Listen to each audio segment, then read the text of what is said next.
الحمد لله.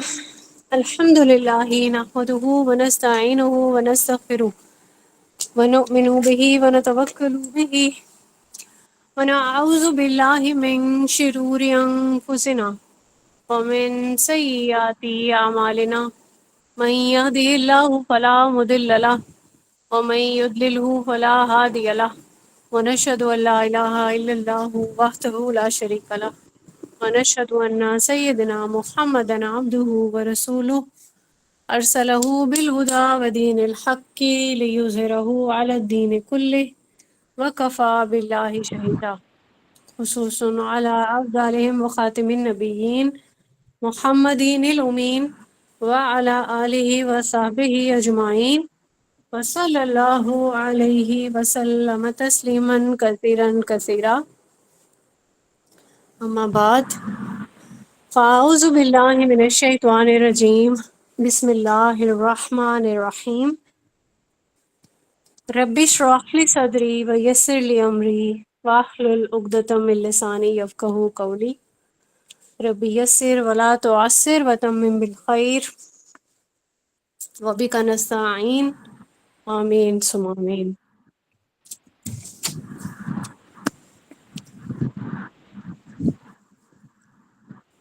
کل کا لیکچر کیسا تھا؟ سمجھ میں آیا آپ سب لوگوں کو؟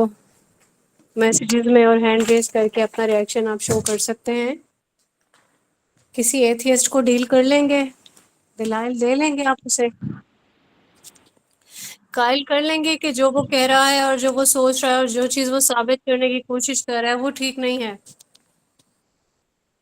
انشاءاللہ مبارک و تعالی اللہ تعالیٰ ہم سب کو ثابت قدمی عنایت فرمائے. آمین ثم آمین. کل کے لیکچر میں ہم نے کیا کیا؟ ہم نے اپنے توحید کی جو ایک قسم پڑھ رہے ہیں، تھرڈ والی، اس میں ہم نے اس کا انٹروڈکشن دیکھا ہے. انٹروڈکشن کے بعد ہم نے عقیدہ اس کو ڈیفائن کیا ہے اگین. اس کے بعد ہم نے کیا کیا؟ پھر یہ دیکھا کہ عقیدہ کیا ہے، ایک پرسیپشن بنا لیا، ٹھیک ہے، ایک اگریمنٹ جس پہ اپنے دل کو پوری طریقے سے ڈٹرمن کر لیا، ٹھیک ہے، اس میں سرٹینٹی دیکھی ہے، اور اس قدر اس میں انسان ورشپ کے ایکول کر لیتا ہے اپنے عقائد کی بیسس پہ، ٹھیک ہے، جس پہ کوئی ڈاؤٹ نہیں ہوتا، اس کو ایک فرم مائنڈ سیٹ کے ساتھ چلتا ہے. اس عقیدے کو ڈیفائن کرنے کے بعد ہم نے کیا دیکھا؟ ہم نے اس میں کچھ پوائنٹس جو ہیں وہ اسٹڈی کیے ہیں کہ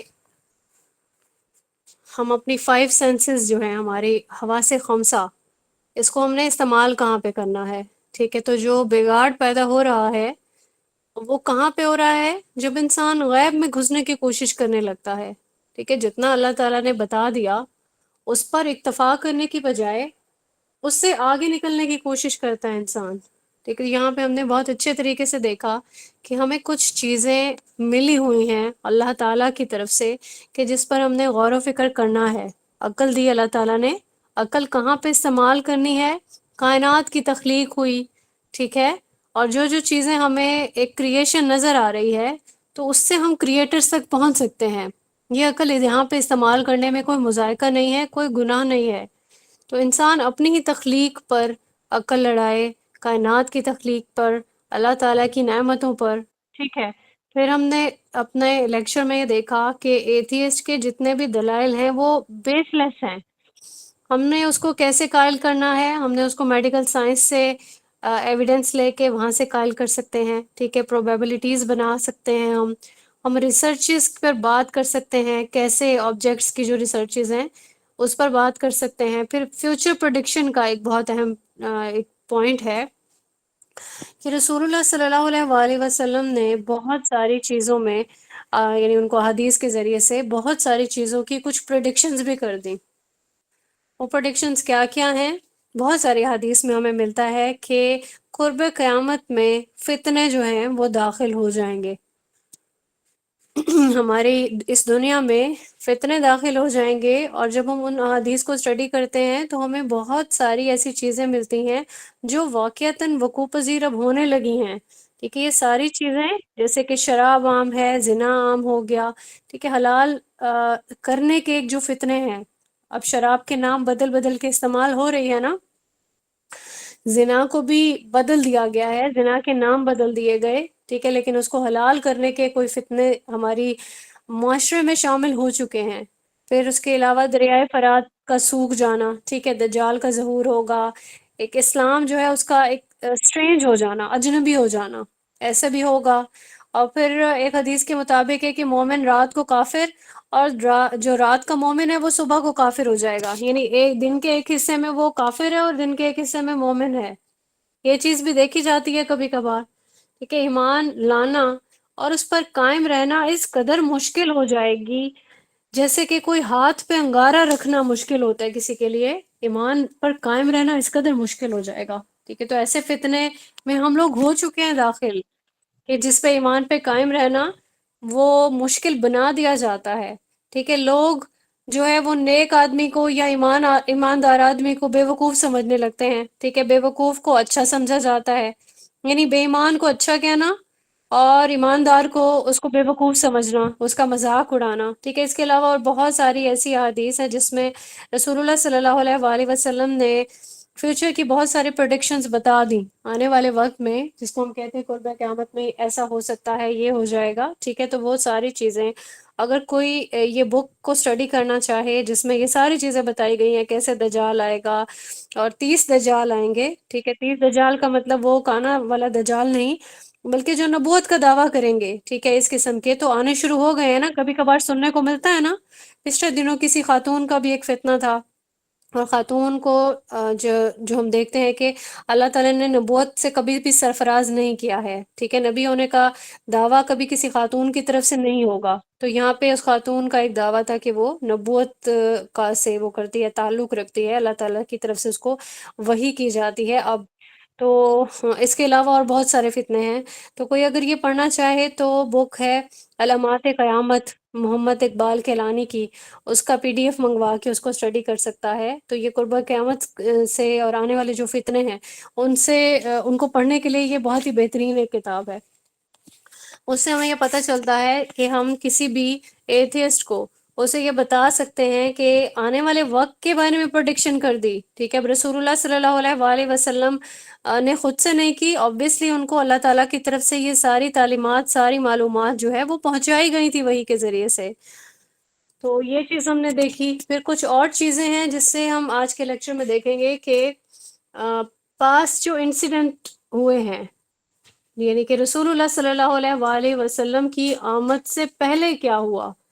اب جب رسول اللہ صلی اللہ علیہ وآلہ وسلم آ گئے اور ان کے کچھ سال پہلے، یعنی کہ وہ سال 200 300 400 500 سال اور اس سے بھی زیادہ کا جو ایک گیپ ہے، ٹھیک ہے، وہ رسول اللہ صلی اللہ علیہ وآلہ وسلم کو کیسے پتہ چلا کہ یہ سارے جو ہے یہ واقعات ہو چکے ہیں؟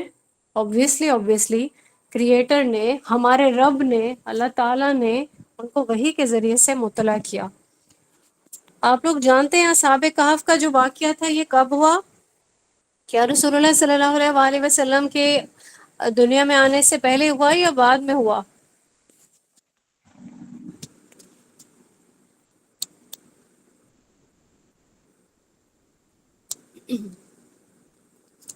جی بالکل، آپ لوگوں کا صحیح جواب آ رہا ہے، یہ پہلے کا واقعہ ہے، ٹھیک ہے، یہ پہلے ہوا۔ اور اسی طریقے سے حضرت ابراہیم علیہ السلام جو ہے وہ پہلے آئے، ٹھیک ہے، ان کے تمام واقعات۔ حضرت موسیٰ علیہ السلام کے جو واقعات تھے، ٹھیک ہے، پوری ہسٹری جو ہے وہ بیان کر دی گئی ہے قرآن پاک میں۔ رسول اللہ صلی اللہ علیہ وآلہ وسلم کو یہ مطلع فرما دیا گیا تھا، ٹھیک ہے۔ حضرت یوسف علیہ السلام کے ساتھ ان کے بھائیوں نے کیا کیا، کنویں میں دھکیل دیا، ٹھیک ہے، اللہ تعالیٰ نے ان کی زندگی ان کو بخشی، اور پھر ان کے ساتھ اس سے بھی زیادہ اچھے معاملات پیش آئے، پھر ان کے پاس پھر آزمائش آئی، پھر بہترین معاملات ہو گئے، یعنی مشکل ہوئی، پھر آسانی ہوئی، آزمائش ہوئی، ساتھ نجات ملی، ٹھیک ہے۔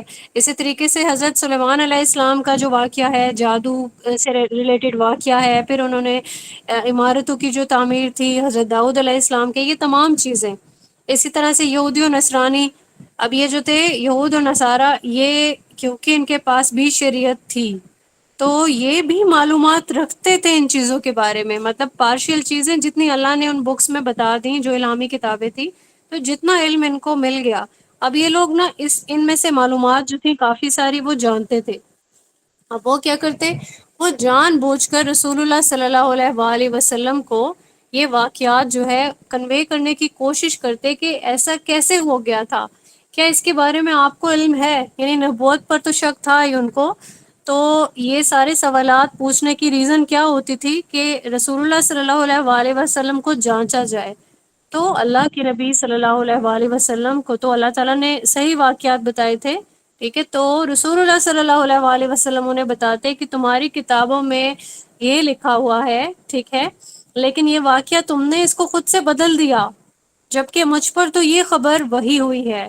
ٹھیک ہے، امینڈ کس نے کیا؟ تحریف کر دی تھی نا یہود و نصارہ نے اپنی شریعت کی، جو اللہ تعالیٰ نے ان کو شریعت عنایت کی، انہوں نے اپنی مرضی کے سے اس میں انحراف کر دیا. کیا ریزن تھی؟ ریزن یہی تھی کہ ہمیں دنیا مل جائے. اگر تو ہم اس چیز کو امپلیمنٹ کرنے لگے تو ہماری بہت ساری چیزیں مشکل میں آ جائیں گی. تو یہ ساری چیزیں جو ہیں اس سے ہم یہ دیکھتے ہیں کہ اللہ تعالیٰ کی ایگزسٹنس کو ان سب چیزوں کے ریفرنسز دینے سے پروف کیا جا سکتا ہے. ٹھیک ہے، کوئی بھی اگر اس کی دلیل مانگے تو اللہ کا شکر ہے کہ مومنین کا پورا ایمان ہوتا ہے قرآن کریم کی ہر آیت پر، ہر حدیث پر. ٹھیک ہے، لیکن یہاں پہ کوئی اگر اس چیز کو کلیم کرے کہ یہ چیز جو ہے اس پہ کوئی اس کو ڈاؤٹ ہے تو ہم اس کو ایسے کلیئر کر سکتے ہیں. اور رسول اللہ صلی اللہ علیہ وآلہ وسلم پر کیا الزام تھا کہ آپ صلی اللہ علیہ وآلہ وسلم خود لکھ رہے ہیں، ٹھیک ہے، یا خود گھڑ رہے ہیں. تو آپ صلی اللہ علیہ وآلہ وسلم تو معصوم تھے، ٹھیک ہے، پڑھے لکھے نہیں تھے، امی کہا جاتا تھا نا. ٹھیک ہے، تو افمن یخلق لمن لا یخلق سورہ نحل میں آتا ہے. یہاں پہ اللہ تعالیٰ پوچھتا ہے انسان کے کہ تم اتنے بڑے جو بنے پھرتے ہو، یہ جو پیدا کرنا نہ کرنا، ٹھیک ہے، یہ ساری چیزیں کیا ایک برابر ہے؟ یعنی ایک چیز وہ ہے جو پیدا کی گئی ہے، ٹھیک ہے، اور ایک وہ چیزیں جو تم نہیں کر سکتے. تو کیا یہ چیزیں دونوں برابر ہو جائیں گی؟ یہاں پہ سارا مسئلہ نفس کا ہے. ٹھیک ہے، جسے نہیں ماننا ہوتا تو پھر وہ سارے دلائل دیکھنے کے باوجود بھی نہیں مانتا ہے. تو اللہ تعالیٰ یہاں فرماتا ہے کہ ان کے سامنے آسمانوں کے دروازے بھی کھول دیے جائیں، ٹھیک ہے، تب بھی یہ لوگ یقین نہیں کریں گے. اب یہاں پہ بار بار چیلنجز بھی دیے گئے ہیں نہ ماننے والوں کے لیے. بہت سارے چیلنجز ہیں نا قرآن کریم میں، ہم پڑھتے ہیں کہ جیسی ایک آیت لے آؤ، ٹھیک ہے، پھر اس کے بعد آیت کے بعد ایک سورہ کا چیلنج ہے، ایک پورا قرآن لانے کا چیلنج ہے. ایک یہ جو قرآن کے جو چیلنجز ہیں نا، ٹھیک ہے، یہ کسی بھی بڑے سے بڑا کوئی سائنٹسٹ ہے اس کے لیے رسوائی کا مقام ہے یہ. ٹھیک ہے، سورہ حج میں جس طرح سے آتا ہے، آیات ہیں 73 سے 74 تک کی. اللہ فرماتا ہے کہ مکھی کا ایک پر بنا دو. ٹھیک ہے، ساری دنیا میں بہت بڑے سائنٹسٹ ہو، ٹھیک ہے، دنیا میں ترقیاں کرتے پھر رہے ہو، روبوٹ بنا لیا، پلین بنا لیا، ٹھیک ہے، ہوا میں اڑتے پھر رہے ہو، اب جاؤ مکھی کا ایک پر تو بنا لاؤ. اور یہاں پہ چیلنج کیا ہے کہ تم سب لوگ مل کر بھی نہیں بنا سکتے، تم عاجز ہو، تم اللہ کی محتاج ہو. ٹھیک ہے، ایک ناخن بھی اگر تم لوگوں کا نکل جائے تم یہ بھی کریٹ نہیں کر سکتے. کیا لگائیں گے؟ کیا اس میں جان ڈال سکتے ہیں؟ یہ ہمارا جو نیل ہے جو باڈی کے اوپر ہے، ٹھیک ہے، اوپر والا جو بڑھ جاتا ہے نیل، وہ ڈیڈ ہے. لیکن جو آپ کا اللہ تعالیٰ نے جو نیل پیسٹ کر دیا ہے یہ زندہ ناخن ہے. پوری دنیا کی کوئی ٹیکنالوجی لگا لیتا ہے نا تو یہ نیل نہیں لگا سکتا. ٹھیک ہے، تو یہاں پہ لوگ جو ہے جو اپنے ان کانسیپٹس کے پیچھے چلتے ہیں کہ فلاں عالم یہ کر سکتا ہے، فلاں پیر یہ کر سکتا ہے، ٹھیک ہے، یہ انسان جو ہے نا یہ کچھ بھی نہیں کر سکتا ہے. ایک مکھی کی ہم ایک ریسرچ پڑھنے لگے نا تو اس کو پڑھتے پڑھتے آپ کی کئی دن آپ اس پہ ریسرچ کو، جو ابھی ریسرچ آپ نے کی نہیں، اس پہ پڑھنے میں ہی آپ کو بہت سارا جو ہے وہ دنیا کا علم جو ہے وہ سیکھتے سیکھتے ہی آپ دنگ رہ جائیں گے. مکھی کی آنکھوں کے جو 6 حصے ہیں، ٹھیک ہے، اس کو ہی ہم لوگ نہیں صحیح سے انالائز کر سکتے کیسے وہ اپنا بچاؤ کرتی ہے، ٹھیک ہے، کیسے کیسے اس کو استعمال کرتی ہے. اللہ تعالیٰ نے تو اتنی مطلب ایک خوبصورت جو ہے تخلیق ہے اللہ کی پوری کائنات میں جتنی بھی چیزیں اللہ تعالیٰ نے پیدا کر دی. ٹھیک ہے، ایک مکھی ہے، اس کی جو کریشن ہے اسی سے ہی ہم باہر نہیں نکل سکتے ہیں. صحیح سورہ نازعات میں بھی اسی طریقے سے آتا ہے کہ آسمان اور زمین کا بنانا انسان کے بنانے سے زیادہ بڑا ہے. ٹھیک ہے، اللہ تعالیٰ کی تخلیق میں تو کچھ بھی دیکھ لیں تو وہ ایک سے بڑھ کے ایک چیز انسان کو ملتی ہے. تو چیلنج پورا کرنا یہ ناممکن سا کام ہے، اور وہی بات ہے کہ قیامت تک کوئی اس چیلنج کو پورا نہیں کر سکتا۔ یہ جو نینو ٹیکنالوجیز پہ کام کرنے والے لوگ ہیں نا، ان کے پاس بہت سارا ٹائم ہے، وہ پورا کریں گے چیلنج۔ تو یہاں پہ ہم ایتھیسٹ کو یہ سمجھا سکتے ہیں، ہم طریقے سے بتا سکتے ہیں، ٹھیک ہے؟ وہ نہیں مانے گا تو ٹھیک ہے، پھر اس کا معاملہ پھر آپ اللہ پر ہی چھوڑ دیں۔ کوئی بھی ریشنل ڈیبیٹ کسی سے نہیں کر سکتا، کیونکہ ہدایت کس کے ہاتھ میں ہے؟ صرف اور صرف اللہ کے ہاتھ میں ہے۔ کسی کو کتنا ہی گائیڈ کر لیں، ٹھیک ہے، اس کی برین واشنگ کر لیں، لیکن اگر وہ نہیں سیکھنا چاہتا تو وہ نہیں سیکھے گا۔ پریویس لیکچر میں ہم نے جو چیزیں دیکھی تھی کہ سائنٹیفکلی ہم چیزوں کو سامنے رکھ سکتے ہیں، تو اس کے ساتھ جو ریفرنس آپ کے ساتھ جو میں نے شیئر کیے تھے، وہ بھی آج کے لیکچر میں آپ کے ساتھ شیئر کر دیے جائیں گے۔ یہ کیسے ہم نے حواس خمسہ کو استعمال کر کے صرف اس میں اللہ تک، کریٹر تک پہنچنا ہے، ٹھیک ہے؟ اللہ تعالیٰ کا ادراک پاسبل نہیں ہے۔ ہم نے سورہ غاشیہ کا ریفرنس لیا تھا، سورہ نحل کا، سورہ مومنون کا، وہ سارے ریفرنسز جو کل شیئر نہیں ہوئے، آج آپ کے ساتھ وہ سارے بھی شیئر کر دیے جائیں گے انشاءاللہ۔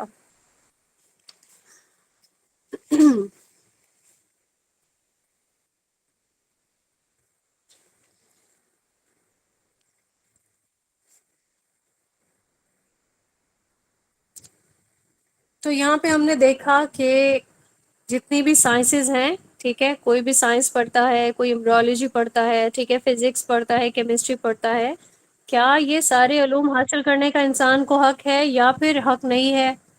انسان کو صرف قرآن و حدیث کو ہی سیکھنا چاہیے؟ کوئی بتا سکتا ہے؟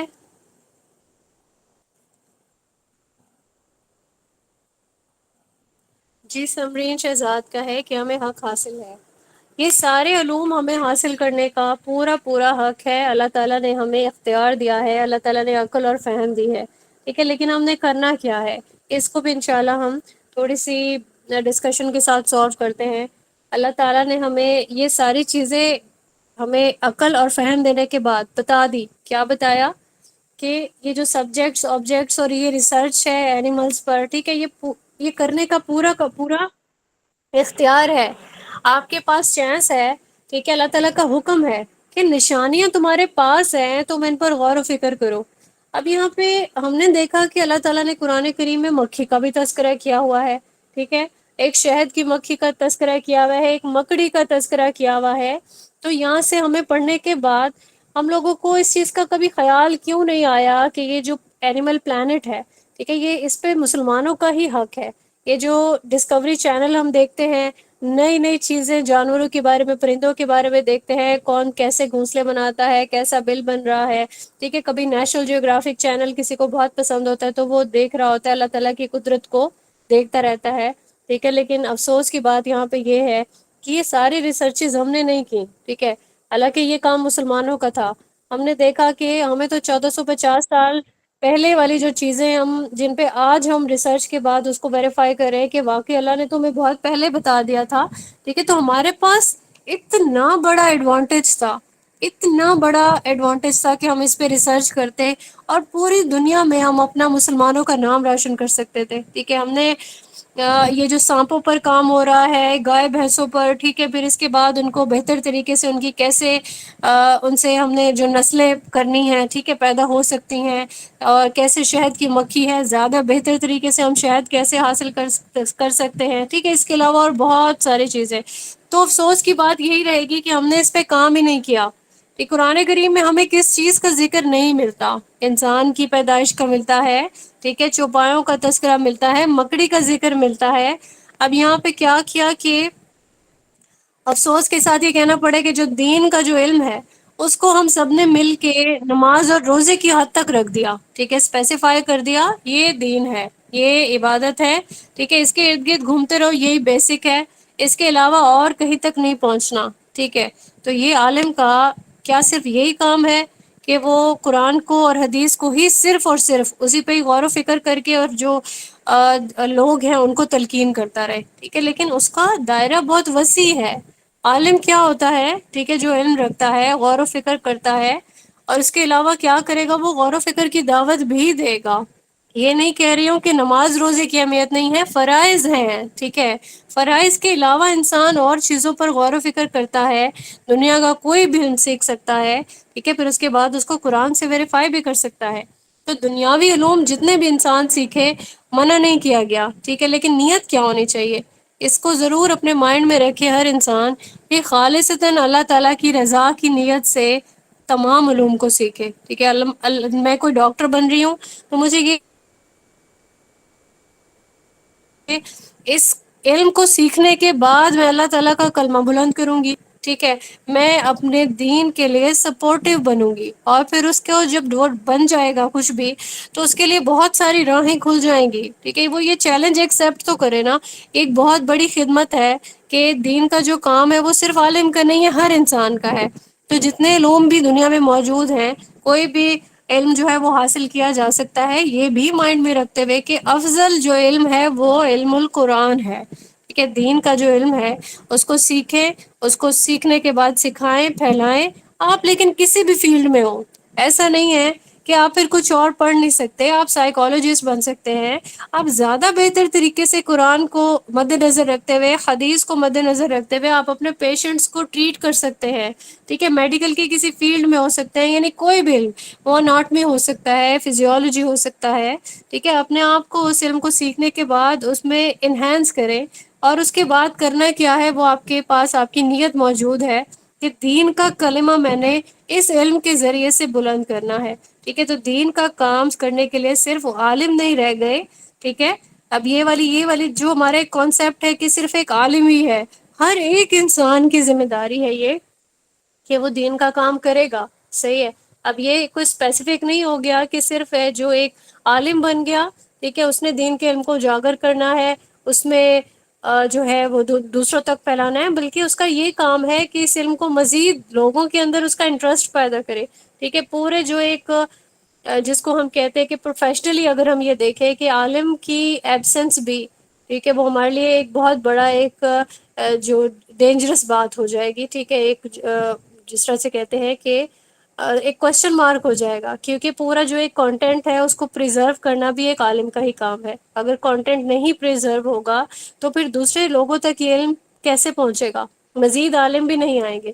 تو یہاں پہ یہ چیز مد نظر رکھتے ہوئے کہ خیرکم من تعلم القرآن وعلمہ، بہتر وہی ہے انسان، ٹھیک ہے، جو خود بھی قرآن پڑھے اور دوسروں کو بھی پڑھائے، لیکن اس کے ساتھ ساتھ وہ دوسری ریسرچز بھی کرے جس کے بارے میں اللہ تعالیٰ نے قرآن کریم میں دعوت دے دی ہے۔ تو یہاں پہ ہم لوگ اس کو مکمل کر چکے ہیں، اس ٹاپک کو جو ہم کل سٹارٹ ہم نے کیا ہوا تھا، اس ٹاپک کو ہم مزید آگے بڑھاتے ہیں۔ آج ہم الحاد کو پڑھیں گے، ٹھیک ہے۔ الحاد ہم اکثر سن رہے ہوتے ہیں نا کہ الحاد ہو گیا، کوئی ملحد ہو گیا، ٹھیک ہے، اس کو ہم دیکھتے ہیں ڈیپتھ میں کہ دو قسم کی قبریں بنائی جاتی ہیں، ٹھیک ہے، کوئی قبر بناتے ہوئے کسی نے کبھی دیکھا ہے کہ قبر کو کیسے گور کن کھود رہا ہوتا ہے؟ دو قسم کی قبریں روٹین میں بنائی جاتی ہیں، ایک تو بالکل جو ریکٹینگل ہے، ٹھیک ہے، یہ سیدھی قبر ہوتی ہے، اور پھر ایک جو دوسری قسم ہے وہ کیا ہے، پہلے سیدھا کھود لیتے ہیں، ٹھیک ہے، اور پھر اندر سے جا کے اس کو مزید کھود دیتے ہیں، اندر جا کے وہ ٹیڑھی ہو جاتی ہے، تو ایسی قبر کو کہا جاتا ہے یہ لحد ہے، ٹھیک ہے، لحد یعنی کوئی ایسی چیز، لحد کا اگر لفظی معنی دیکھیں، کوئی ایسی چیز جو اپنے سٹینڈرڈ سے مڑ جائے، ٹھیک ہے، یا اتر جائے۔ اور ریزن کیا ہوتی ہے ایسی قبر بنانے کی؟ دو ریزنز بتائی جاتی ہیں، ایک تو یہ کہ میت کو کروٹ دے سکیں، ٹھیک ہے، اور دوسری ریزن یہ ہوتی ہے کہ سم ٹائمز جانور قبر کو اگر سیدھی سیدھی بنی ہوئی ہے اس کو کھود کر میت کو نقصان پہنچانے کی کوشش کرتے ہیں، ٹھیک ہے، تو ایسی جگہ پر یہ لحد بنائی جاتی ہے، جہاں پہ زیادہ سنسان ایریا ہو وہاں پہ لحد بنا دیتے ہیں تاکہ اندر جانے کے بعد تھوڑا سا راستہ مڑ جائے اور پھر میت کو اندر کروٹ دے کے وہیں پہ اس کو سلا دیا جائے، صحیح ہے۔ تو یعنی کہ یہاں ہم نے یہ دیکھا کہ لحد کا مطلب کیا ہے، الحاد اسی سے نکلا ہے، اس کے میننگ ہے ٹیڑھ پن۔ پھر اب آپ کے مائنڈ میں یہ آ رہا ہوگا کہ ہم الحاد کیوں پڑھے ہیں، ٹھیک ہے، یعنی ہم یہ جو قبروں کی بات ہو رہی ہے، لحد کے میننگز ہیں، ہم کیوں پڑھے ہیں؟ تو اس کی ریزن یہ ہے کہ اللہ تعالیٰ نے اپنی صفات بتائیں، ناموں کو بیان کیا، تو اس کو ماننے کے کچھ اصول بھی ہیں، کوئی پیٹرن ہے جو کہ اہل علم نے یہاں ڈیسائیڈ کر کے بتا دیا، سکھا دیا، یعنی ایک سلیقہ ہے، ایک نظریہ ہے، اس کو کیسے ماننا ہے، کس نیت سے ماننا ہے، کیا پیٹرن جو ہے اس کو ہمیں فالو کرنا چاہیے۔ اگر ہم اس طریقے کو فالو نہیں کریں گے، اس طریقے کو ہٹا دیں گے، نہیں مانیں گے، تو پھر کیا ہوگا؟ الحاد ہو جائے گا، یعنی کہ ٹیڑھ پن ہو جائے گا۔ ہم یہ جانتے ہیں کہ اللہ تعالیٰ کے نام ہیں بہت سے، قرآن کریم میں اکثر جو ہے وہ جلد کیا ہوا ہوتا ہے، تو اس میں لکھا ہوتا ہے سب سے پہلے جو ہے اللہ تعالیٰ کے نام آتے ہیں، آخری پیجز جو ہوتے ہیں جہاں پہ اب وہ جلد ختم ہو رہی ہوتی ہے وہاں پہ رسول اللہ صلی اللہ علیہ وآلہ وسلم کے اسماء جو ہیں ان کا تذکرہ کر دیا گیا ہے، ٹھیک ہے۔ تو یہاں پہ ہمیں یہ چیز ملتی ہے، اللہ تعالیٰ نے قرآن کریم میں سورہ راف کی آیت میں اپنے ناموں کے بارے میں کیا فرمایا ہے؟ وَلِلَّهِ الْأَسْمَاءُ الْحُسْنَى، بہت اچھے نام ہیں اللہ کے، تو اسے انہی ناموں سے پکارو، یعنی کہ انہی ناموں کے توسط سے پکارو۔ اور ہم دعاؤں میں بھی اکثر مانگ رہے ہوتے ہیں نا دعا، یا مقلب القلوب ثبت قلبی علی دینک، کہ اللہ تعالیٰ مجھے، ہم بہت ساری اس طرح سے دعاؤں میں مانگ رہے ہوتے ہیں اللہ تعالیٰ سے کہ دلوں کے پھیرنے والے مجھے اپنے دین پہ ثابت قدمی عنایت فرما، ٹھیک ہے۔ تو یہاں پہ یہ چیز ہم دیکھتے ہیں کہ قرآن کریم میں بھی اس ورڈ کا، کہ ٹیڑھ پن سے بچنے کا بار بار جو ہے وہ تذکرہ کیا گیا ہے۔ اللہ تعالیٰ کے اسماء و صفات قرآن کریم میں بہت جگہوں پہ درج کیے گئے ہیں، ہم اکثر پڑھ رہے ہوتے ہیں، یا حیو یا قیوم، ٹھیک ہے، یا بدیع السماوات والارض، لا حول ولا قوت الا باللہ، یا رحمان یا رحیم برحمتک استغیث، ٹھیک ہے۔ اور ایک ہم دعا پڑھے ہوتے ہیں جب ہم رقیہ پڑھتے ہیں اپنے آپ پہ دم کرنے کے لیے، شفا کے لیے، اسأل اللہ العظیم رب العرش العظیم ان یشفیک، اذهب الباس رب الناس، انت الشافی، یعنی کہ تو شافی ہے، کہ اللہ تعالیٰ کے ناموں کا ہم وسیلہ دے کے ہمارے یہ ایک طریقہ کار ہمیں اللہ تعالیٰ کی طرف سے سکھا دیا گیا، ٹھیک ہے۔ یا رزاق اللہم ارزقنی، ٹھیک ہے، یعنی اللہ تعالیٰ سے رزق کا واسطہ دینا ہے اللہ کو کہ مجھے رزق چاہیے، تو اللہ تعالیٰ کو ہم کیسے پکارے ہیں؟ یا رزاق، اللہ تعالیٰ کو بتاتے ہیں کہ رزق دینے والا صرف اللہ ہے، اللہم ارزقنی، اللہ مجھے رزق عنایت فرمائے، ٹھیک ہے، رزقاً صالحاً، کہ صالح رزق عنایت فرما، یا حفیظو، اے حفاظت کرنے والے، احفظنی، میری حفاظت فرما، ٹھیک ہے، یا مالک الملکی، یا جبارو، یا قہارو، یا رزاقو، ٹھیک ہے۔ تو ہم یہاں پہ ہمیں ایک چیز جو سکھائی گئی ہے وہ کیا ہے؟ کیا کرتے ہیں ہم اللہ تعالیٰ کے ناموں کو کیسے اس کی تسبیح کرتے ہیں؟ یا رزاقو یا رزاقو یا رزاقو، یا حفیظو یا حفیظو یا حفیظو، ٹھیک ہے، ایک گنتی اور پھر تسبیح پوری پڑھتے چلے جانا ہے۔ تو کیا رسول اللہ صلی اللہ علیہ وآلہ وسلم ایسے پکارتے تھے؟ سب سے پہلا سوال کوئی بھی عمل کرنے کے لیے، ٹھیک ہے، ہمیں یہ دیکھنا ہوگا کیا رسول اللہ صلی اللہ علیہ وآلہ وسلم نے یہ طریقہ سکھایا ہے؟ رسول اللہ صلی اللہ علیہ وآلہ وسلم نے یہاں پہ ہمیں سکھایا صرف گنتی نہیں کرنی ہے، ٹھیک ہے، صرف گنتی نہیں کرنی ہے، پکارنا ہے اللہ تعالیٰ کو اللہ کی صفات سے۔ کیسے کریں گے ہم؟ اللہ تعالیٰ سے شفا مانگنی ہے، ٹھیک ہے، اللہ تعالیٰ سے فرما کیسے اللہ کو پکاریں گے؟ اللہ تعالیٰ تو شافی ہے، مجھے شفا عطا کر، تو وہاب ہے، مجھے اولاد عطا کر، ٹھیک ہے، تو رازق ہے، مجھے رزق عطا کر، اے حفاظت کرنے والے میری حفاظت فرما، اللہ تو غفور ہے، میری مغفرت فرما، تو رب ہے، مجھے سیدھے راستے پہ چلا، ٹھیک ہے۔ کوئی چیز آسان نہیں ہے، پڑھتے ہیں نا دعا، اللہم لا سہل الا ما جعلتہ، کوئی چیز آسان نہیں ہے، ٹھیک ہے، لیکن وہ جسے تو آسان بنا دے۔ تو یہاں پہ ایک کلیئر چیز ہمیں بتا دی گئی ہے اللہ تعالیٰ کی طرف سے، سورہ راف کی آیت نمبر 80 ہے، 180، ٹھیک ہے، جس میں اللہ تعالیٰ فرما رہے ہیں کہ چھوڑ دو ان لوگوں کو جو الحاد کرتے ہیں میرے ناموں میں، ٹھیک ہے، ٹیڑھ پن کرتے ہیں۔ اب یہاں پہ ہمیں اسی لیے ہم پڑھے ہیں الحاد کو اور ملحد کے بارے میں، کیونکہ ملحد یہ کہتا ہے کہ مجھے اس چیز کے بارے میں نہیں پتا، ٹھیک ہے، تعطیل کرتا ہے۔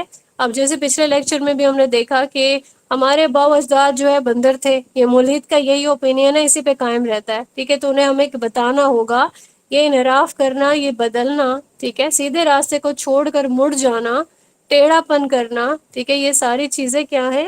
یہ اپروپریٹ نہیں ہے، یہ غلط ہے۔ تو اس میں ہم الحاد کی قسمیں دیکھ لیں گے کہ کیسے کیسے الحاد کر سکتے ہیں یہ لوگ، اور کون کون سے لوگ الحاد کرتے ہیں۔ تو اس کو ہم دیکھتے ہیں کہ سب سے پہلا جو پوائنٹ ہے وہ یہ ہے کہ اللہ کے ناموں میں سے کسی ایک کو بدل دینا، انکار کر دینا، ٹھیک ہے، یا تو سارے ناموں کو یا پھر کسی بھی ایک نام کو بدل دینا یا انکار کر دینا۔ اس میں یہ ہوا تھا کہ رسول اللہ صلی اللہ علیہ وآلہ وسلم کے دنیا سے جانے کے بعد فرقے بننے لگے، ٹھیک ہے، 100 ہجری تک فرقے بننے لگے، جس میں سے فرقوں کے جو نام بتائے جاتے ہیں وہ ہے جیسے جبریہ تھے، قدریہ تھے، معتزلہ تھے، جہمیہ تھے، ایسے بہت سارے فرقے تھے۔ اور انہوں نے کیا کہا تھا کہ ہم اللہ کے سوا اللہ کو کسی صفت سے نہیں مانتے ہیں، ٹھیک ہے، معاذ اللہ۔ ان کا یہ عقیدہ تھا، کیا عقیدہ تھا کہ ہم اللہ کو تو مانتے ہیں لیکن اللہ کے ساتھ کسی صفت کو نہیں مانتے، ہم صرف یہ مانتے ہیں کہ اللہ نہ تو سمیع ہے، نہ غفور ہے، نہ رزاق ہے، ٹھیک ہے۔ یہ قرآن کریم کا یہ پارٹ ہی نہیں ہے، معاذ اللہ۔ یعنی انہوں نے پوری تعطیل کر دی، پوری طرح سے انکار کر دیا۔ انہوں نے کہا کہ ہمیں پتہ ہی نہیں ہے غفور کیا ہوتا ہے، ہمیں پتہ ہی نہیں ہے سمیع کیا ہوتا ہے، ٹھیک ہے۔ کلام کرنے کا بھی ان کو نہیں پتا، معنی کو انہوں نے تبدیل کر دیا، انہوں نے انکار کر دیا، ٹھیک ہے۔ انہوں نے کیا کہا، اللہ سمیع ہے، انہوں نے، اب ہمیں پتہ ہے کہ اللہ سمیع ہے، انہوں نے کہا کہ ہمیں نہیں پتا سمیع کیا ہوتا ہے، اللہ بصیر ہے، تو انہوں نے اس چیز کا انکار کیا، بدل دیا، انہوں نے کہا ہمیں نہیں پتا یہ کیا ہوتا ہے۔ یہ عقیدہ جبریہ جو ایک ان کا فرقہ تھا، اس کا یہ عقیدہ تھا۔ اس کو مزید بھی ہم ان کے جو فرقے تھے اس وقت کے، اس کے بارے میں دیکھیں گے کہ ان کے کیا عقائد تھے جس کی وجہ سے ان کو دائرہ اسلام سے خارج کر دیا گیا تھا۔ ایک تو یہ ہو گیا کہ اللہ تعالیٰ کے ناموں میں سے کسی ایک کو بدل دینا۔ دوسرے پوائنٹ پہ آتا ہے اللہ کو اپنی مرضی سے کوئی نام دے دینا، ٹھیک ہے۔ یہ کرنے والے کون لوگ تھے؟ نصارہ، ٹھیک ہے۔ نصارہ نے جیسے بول دیا اللہ کو کہ اللہ جو ہے وہ فادر ہے ہمارا، معاذ اللہ، ٹھیک ہے، اپنی مرضی سے، اپنی مرضی کا نام دے دیا ابن۔ اللہ کیا ہے؟ اللہ گاڈ کو فادر بولتے ہیں، ٹھیک ہے، تو یہ بھی ایک الہاد ہے۔ اس کے بعد تیسرے پوائنٹ پہ آتا ہے یہ کہنا کہ اللہ اور بندے کی صفات ایک جیسی ہیں، اللہ اور بندے کی صفات ایک جیسی ہیں، یہ بھی الہاد ہے۔ یعنی اللہ کو یا تو صفت کو ایک جیسا کہہ دینا، یا پھر یہ کہنا کہ اپنی مرضی کی کوئی صفات دے دینا اللہ تعالیٰ کو کہ اللہ تعالیٰ ایسا ہے، ٹھیک ہے۔ یا پھر یہ کہنا کہ اللہ کی یہ صفت ہے، اللہ رحمان ہے، تو پھر انسان کو بھی کہہ دینا کوئی انسان بھی رحمان ہے، ٹھیک ہے۔ یا کوئی صفت اپنی مرضی سے دے دینا جو اللہ نے ہمیں بتائی نہیں ہے، ٹھیک ہے، یعنی اللہ نے نہیں بتائی لیکن انسان کہہ رہا ہے کہ یہ والی صفت بھی اللہ تعالیٰ کی ہے، ٹھیک ہے نا، معاذ اللہ۔ تو یہ بھی الہاد کی ایک قسم ہے۔ اس کے بعد ہے چوتھے پوائنٹ پہ آتا ہے اللہ کے ناموں کو بگاڑنا، اپنے معبودوں کو وہ والے نام دے دینا۔ ایسا کون کرتے تھے؟ ایسا مشرکین کرتے تھے۔ یعنی کہ یہ جو لات منات عزا ہے، ٹھیک ہے، کہیں نہ کہیں سے یہ اللہ تعالیٰ کے اسما جو ہیں ان سے یہ نکالا گیا ہے، اللہ سے انہوں نے لات بنا دیا، ٹھیک ہے۔ عزیز ہے اللہ تعالیٰ کی صفت ہے تو عزا رکھ دیا نام۔ یہ یہ ساری بھی عقیدے کو تبدیل کرنے والی باتیں ہیں، اور اسی کی وجہ سے سورہ اعراف میں اللہ تعالیٰ فرما رہے ہیں، اللہ اپنے رسول کو حکم دیتے ہیں کہ چھوڑ دو ایسے لوگوں کو، ٹھیک ہے، جو کیا کریں، جو الہاد کر رہے ہیں اللہ تعالیٰ کے بارے میں۔ اللہ کی شان یہ ہے، اللہ کی اپنی ایک شان ہے، اور اللہ کے ہر قول پہ ہم ایمان لاتے ہیں، ہم تصدیق کرتے ہیں، ٹھیک ہے۔ تو یہاں پہ اپنی عقل کو لڑانا صحیح نہیں ہے، اپنی عقل کے اکارڈنگ چلنا کیا ہے، وہ صحیح نہیں ہے۔ اللہ تعالیٰ نے جو جیسا بتا دیا ہمیں اس پہ ایمان لانا ہے، ٹھیک ہے۔ اگر کسی کی عقل میں بات نہیں آ رہی وہ اپنی عقل کا علاج کروائے گا، صحیح۔ اللہ کو سمجھنے کے لیے اپنی عقل نہیں لگا سکتے، اللہ کا دین کوئی نہیں بدل سکتا۔ یہاں تک سب کو کلیئر ہے؟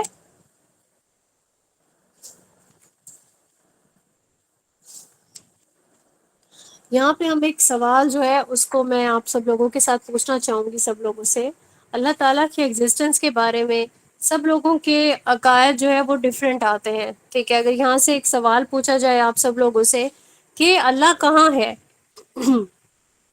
تو پہلا جواب کیا ہوگا آپ لوگوں کے پاس؟ اللہ کہاں ہے؟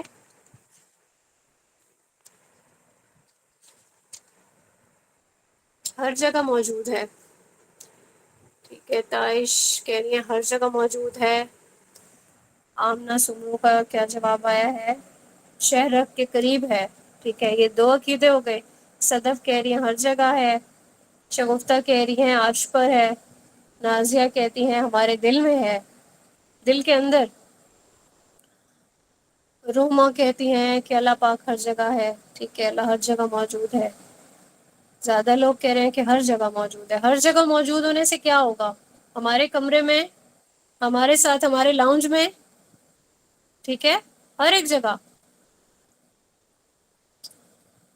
دلوں میں ہے، شہرک سے زیادہ قریب ہے. اللہ نور ہے، ہر جگہ ہے.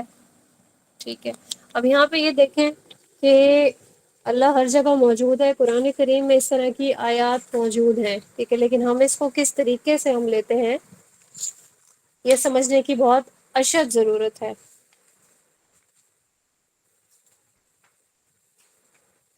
کچھ آیات کو اسٹڈی کرتے ہیں. اللہ تعالیٰ نے فرمایا سورہ حدید آیت نمبر 4، هو الذی خلق السماوات والارض فی ستۃ ایام ثم استوى علی العرش. آسمانوں اور زمین کی جو تخلیق کی اللہ تعالیٰ نے، ٹھیک ہے، کتنے دن میں؟ 6 دنوں میں. پھر وہ اپنے عرش پر مستوی ہو گیا. سورہ حدید کی آیت نمبر 3 میں کیا آتا ہے؟ هو الاول والآخر والظاہر والباطن وهو بكل شيء علیم. پھر اس کے بعد سورہ بقرہ کو دیکھتے ہیں، وَإِذَا سَأَلَكَ عِبَادِي عَنِّي فَإِنِّي قَرِيبٌ، بے شک میں قریب ہوں. سورہ مجادلہ میں آتا ہے آیت نمبر 7 میں. اس آیت میں اللہ تعالیٰ کیا فرما رہے ہیں؟ مَا يَكُونُ مِن نَجْوَىٰ ثَلَاثَةٍ إِلَّا هُوَ رَابِعُهُمْ وَلَا خَمْسَةٍ إِلَّا هُوَ سَادِسُهُمْ وَلَا أَدْنَىٰ. اللہ تعالیٰ یہاں فرما رہے ہیں وَلَا أَكْثَرَ إِلَّا هُوَ مَعَهُمْ أَيْنَمَا كَانُوا، تم جہاں کہیں بھی ہو اللہ تمہارے ساتھ ہے.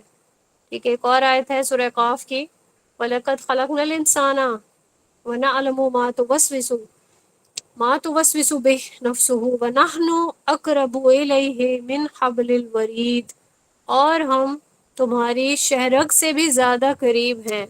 یہاں ہم کا صیغہ استعمال ہوا ہے. دیکھیے کبھی سوال آتا ہے ناخنوں کا صیغہ استعمال ہوا ہے. یا آپ چلیں عربک نہیں جانتے تو ٹرانسلیشن پڑھتے ہوئے آتا ہوگا مائنڈ میں یا نہیں آتا ہوگا. یہاں پہ ایک اور حدیث کو بھی دیکھ لیتے ہیں. ٹھیک ہے، کہ ایک لونڈی نے آپ صلی اللہ علیہ وآلہ وسلم سے سوال کیا جس پہ چوری کا الزام تھا. پوچھا رسول اللہ صلی اللہ علیہ وآلہ وسلم نے کہ اللہ کہاں ہے؟ ٹھیک ہے. اس نے کیا کہا؟ فی السماء. آپ صلی اللہ علیہ وآلہ وسلم نے فرمایا یہ تو مومن ہے. اس سمائی یعنی آسمانوں میں. تو کیا جواب تھا رسول اللہ صلی اللہ علیہ وآلہ وسلم کا؟ کہ یہ تو مومن ہے، یعنی اس کو اس چیز کا علم ہے. اس کے علاوہ اور بہت سارے ریفرنسز ہیں جس میں ہمیں اللہ تعالیٰ کی ایگزسٹنس کا پتہ چلتا ہے. اچھا یہاں پہ یہ میں کہوں گی کہ آپ سب لوگوں کے یہ جواب ٹھیک تھے، لیکن یہ عقیدہ نہیں ہے. ٹھیک ہے، جس میں ہم یہ بات کریں کہ اللہ ہمارے اندر ہے، اللہ قریب ہے، اللہ شہرک سے زیادہ قریب ہے. ٹھیک ہے، اس کو ہم انشاءاللہ اپنے اگلے لیکچرز میں پوری طریقے سے پراپر طریقے سے سالو کرتے ہوئے ویریفائی کریں گے. ٹھیک ہے، قرآن کریم کی آیات کو اس کی ڈیپتھ میں جا کے ہم اس عقیدے کی درستگی کا پورا اہتمام کریں گے انشاءاللہ مبارک و تعالی. اس سے پہلے ہم کیا کرتے ہیں؟ ہم مزید سمجھنے کی کوشش کرتے ہیں کہ اللہ تعالیٰ کے جو نام ہیں، ٹھیک ہے، ناموں کے حوالے سے جو اللہ تعالیٰ کی صفات ہیں ان کو ہم دو کون کون سی صفات ہیں وہ دیکھیں گے. ایک تو صفات ہیں جن کو ہم کہتے ہیں صفات ثبوتیہ. ٹھیک ہے، صفات ثبوتیہ ثابت سے نکلا ہے، یعنی ثابت کرنا. اللہ تعالیٰ کی کوئی بھی صفت ہے اس کو مینیفیسٹ کرنا، اس کو ثابت کرنا. ٹھیک ہے. دوسری قسم ہے سلبیہ. سلبیہ سلب سے نکلا ہے. سلب کرنا کیا ہوتا ہے؟ اس صفت سے پیور کر دینا، پاک کر دینا. ٹھیک ہے. اب میں یہاں پہ آپ لوگ ایکٹیو رہیے، میں آپ لوگوں سے کچھ سوال کروں گی. اب یہ جو ہم نے ثبوتیہ پڑھی ہے، ثبوتیہ کی مثال ہم ایسے رکھتے ہیں کہ ہم کسی آدمی کے بارے میں یہ کہتے ہیں کہ وہ انسان بہت بہادر ہے. ٹھیک ہے، تو ہم کیا ثابت کر رہے ہیں؟ ہم اس بات سے کیا ثابت کر رہے ہیں کہ یہ والی صفت اس آدمی کے اندر موجود ہے. کون سی؟ بہادری کی صفت. ماشاء اللہ. ٹھیک ہے. اگر میں یہ کہوں کہ وہ آدمی بزدل نہیں ہے تو میں کیا کر رہی ہوں اس میں؟ میں اس کی یہ جو صفت ہے نا اس صفت کو سلب کر رہی ہوں. ٹھیک ہے، بزدل ہونے کی جو صفت ہے اس کو سلب کر رہی ہوں. یہی دو قسمیں پڑھی ہیں نا، صفات ثبوتی اور صفات سلبیہ. ٹھیک ہے. جیسے ہم اللہ تعالیٰ کے بارے میں کہتے ہیں اللہ حی ہے، اللہ الحی ہے. ہم یہاں پہ یا ثابت کر رہے ہیں یا سلب کر رہے ہیں؟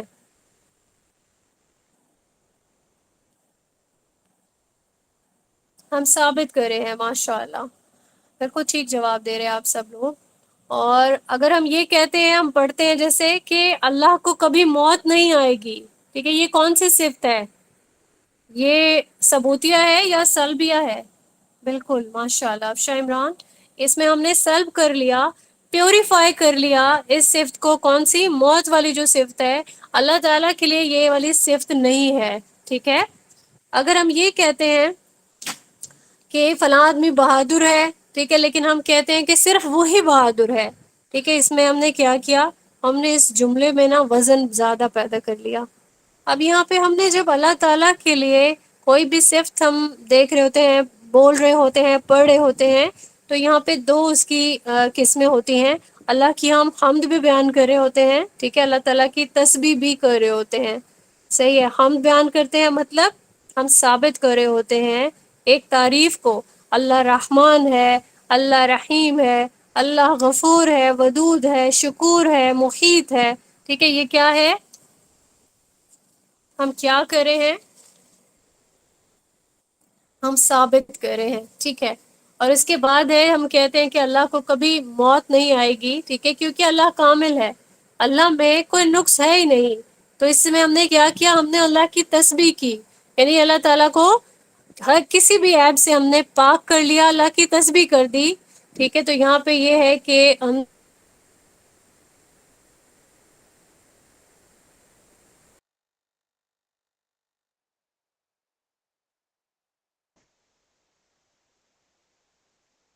بھی کری ہے۔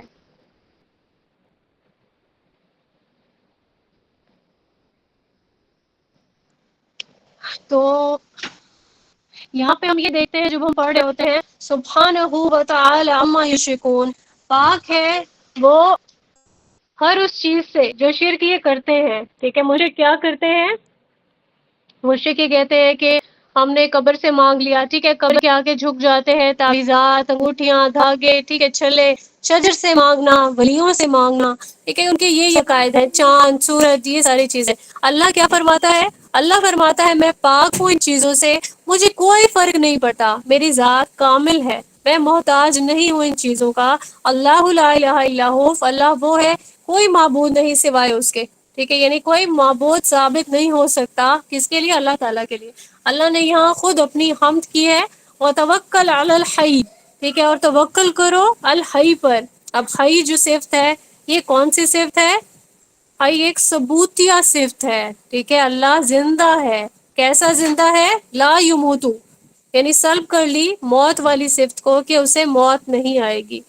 ایک حدیث ہے جس میں رسول اللہ صلی اللہ علیہ وآلہ وسلم نے فرمایا، اللہ اپنی آنکھ سے کانا نہیں ہے، معاذ اللہ، ٹھیک ہے، دجال کانا ہے۔ تو دجال کی یہاں پہ اس کی ایک وہ بتانے کے لیے کہ کیسے اس کو پہچانا جائے گا، ٹھیک ہے، تو دجال کے ماتھے پہ ایک آنکھ ہوگی، ایک ماتھا جو ہے وہ نہیں ہوتا، بلکہ یہاں پہ کہ ہمارے ٹیچر نے بتایا تھا کہ ہم لوگوں نے ایک غلط دجال کی پکچر دیکھی ہے، جو ہمیں دکھائی گئی ہے کہ ماتھے پہ آنکھ بنا دی ہے، اس کی ایسے ہی آنکھیں ہوں گی لیکن ایک آنکھ نہیں ہوگی، ٹھیک ہے، کانا ہوگا، کانا دجال کہا گیا ہے، ٹھیک ہے۔ تو آپ بھی اپنے مائنڈ میں ایسا ہی ایک امیج رکھیں، اس کی ماتھے پہ آنکھ نہیں ہوگی، بلکہ ایک آنکھ نہیں ہوگی، کانا ہوگا ایک آنکھ سے۔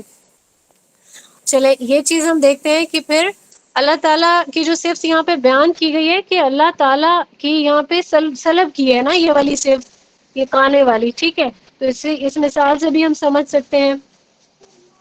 جی بیٹا۔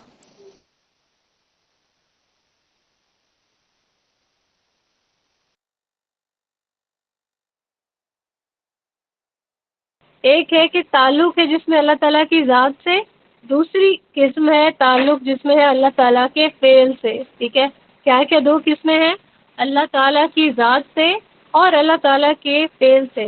اللہ تعالیٰ کی صفت ذاتیہ ہے، ٹھیک ہے، کیا کیا صفات ہے اللہ تعالیٰ کی ذاتی؟ اللہ رحمان ہے، اللہ رحیم ہے، اللہ بے نیاز ہے، ٹھیک ہے، اللہ صمد ہے، الحی ہے، القیوم ہے، السمیع ہے، البصیر ہے، ٹھیک ہے، واحد ہے، محمود ہے، غنی ہے، بہت ساری صفات ہیں، ہمیں یہ نام ہونے چاہیے، ٹھیک ہے۔ اچھا، میری آواز آ رہی ہے؟ کلیئر ہے؟ یہاں پہ موسم کافی خراب ہو گیا ہے، مجھے کائنڈلی کنفرم کر دیں۔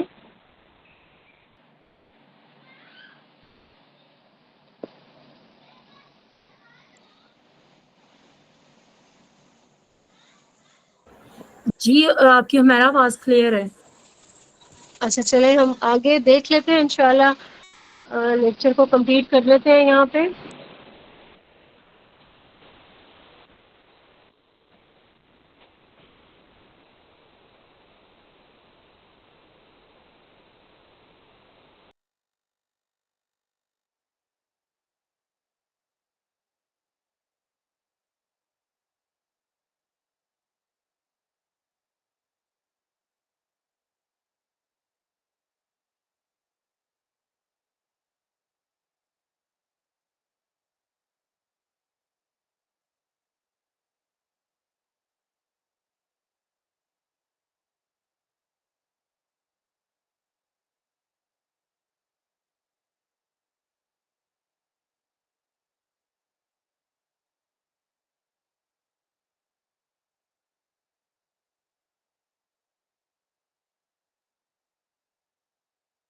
اب ہو گیا، وائی فائی چلا گیا ہے۔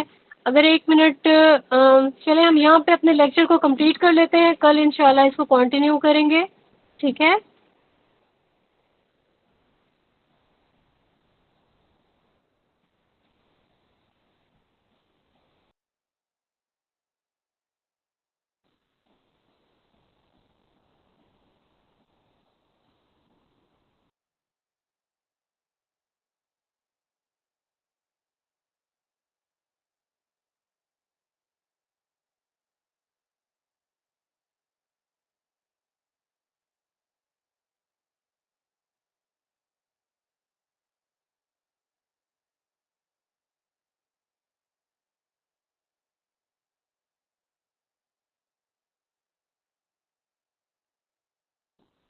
جی آپ کنفرم کریں، کیا میری آواز آ رہی ہے؟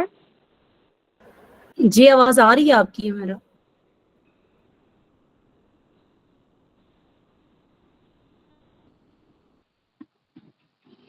چلیں پھر میں کنٹینیو کروں۔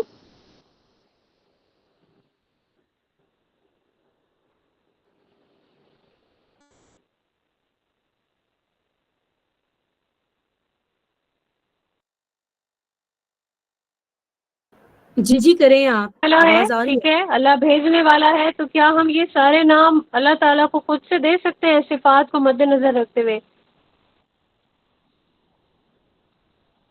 ہم ایسا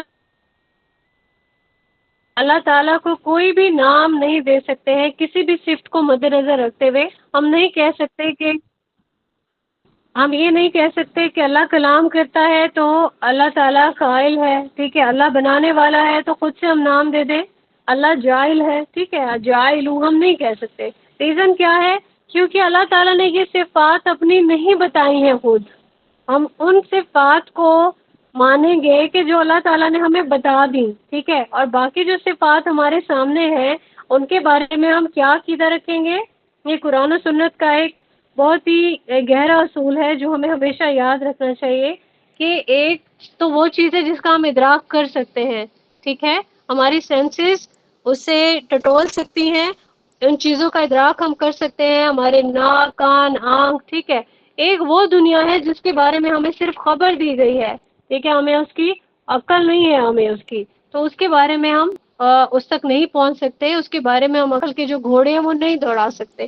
اب جس طرح سے اللہ تعالیٰ کا ہم نے دیکھا کہ ہم اللہ کا ادراک نہیں کر سکتے، ٹھیک ہے، ہم اللہ کا ادراک نہیں کر سکتے، ہمیں صرف خبر دی گئی ہے۔ اب یہاں میں آپ سے پوچھتی ہوں کہ جبریل علیہ السلام کا کیا ہم ادراک کر سکتے ہیں یا پھر ہمیں خبر دی گئی ہے؟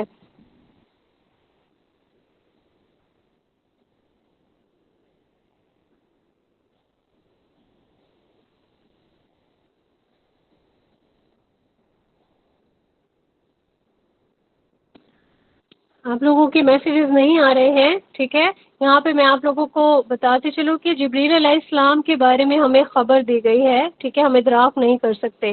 یہ ساری چیزیں جنت ہے، جہنم ہے، یہ ہماری جو سینسز ہیں وہ ان چیزوں کا ادراک نہیں کر سکتے ہیں۔